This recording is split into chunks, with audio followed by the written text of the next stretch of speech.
আজ বাড়িতে ননদ আসবে, তাই ওর ডিমান্ড আলুর চপ আর ঘুগনি খাবে।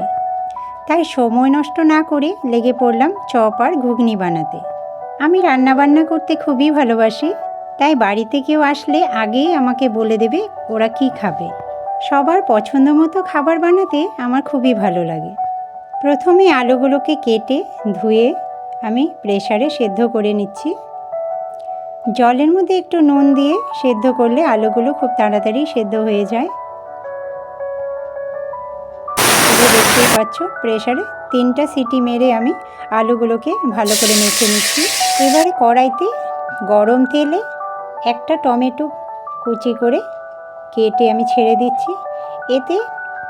এতে ধনে গুঁড়ো, জিরে গুঁড়ো, গুঁড়ো হলুদ, নুন, শুকনো লঙ্কা গুঁড়ো, চিনি, সাম্বার মশলা সব কিছু মিশিয়ে আমি মশলাগুলোকে ফ্রাই করে আলু দিয়ে দিচ্ছি। আলুগুলো ভালো করে একটু ফ্রাই করে নিয়ে আমি এইভাবে চপের আকারে শেপ দিয়ে আলুটাকে কর্নফ্লাওয়ার এবং আটার গুঁড়োতে মিক্স করে একটু আলতো করে মেখে নিয়ে একটু সময় রেখে দিচ্ছি। তারপর বিস্কুটের গুঁড়ো করে ওই চপটাতে আবার মেখে নিচ্ছি। এবারে কড়াইতে রিফাইন তেল দিয়ে এক এক করে ভেজে নেব।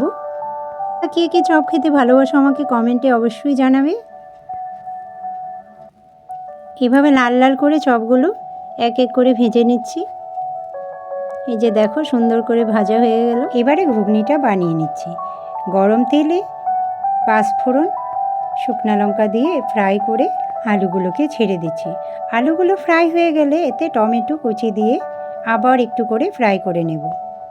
লাল লাল ভাজা হয়ে গেলে এতে জিরে গুঁড়ো, ধনে গুঁড়ো, হলুদ গুঁড়ো, নুন, চিনি, আদা বাটা, কাঁচা লঙ্কা কুচি, শুকনো লঙ্কা গুঁড়ো দিয়ে ভালো করে ফ্রাই করে নিয়ে এতে একটু জল মিক্সড করে আবার ফ্রাই করে নিচ্ছি।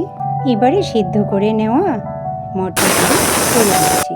একটু আলতোভাবে লাড়াচাড়া দিয়ে 15-20 মিনিট ফুল স্টিমে ঘুগনিটাকে হতে দেব। আজ বৃহস্পতিবার হবার জন্য আমি এতে পেঁয়াজ রসুন অ্যাড করিনি। তারপর গরম মশলা দিয়ে আর একটু নাড়াচাড়া দিয়ে নামিয়ে নিব। হয়ে গেল আমাদের আজকের রেসিপি কমপ্লিট। তোমাদের বাড়িতে অতিথিরা আসলে কে কী বানিয়ে খাওয়াও আমাকে কমেন্টে অবশ্যই জানাও। আমার আজকের রেসিপিটা তোমাদের কেমন লাগলো আমাকে অবশ্যই তোমরা জানাবে। আর আমার কি কি ভুল হয়েছে তাও আমাকে কমেন্ট করবে। এভাবে নাড়াচাড়া দিয়ে নামিয়ে নিচ্ছি।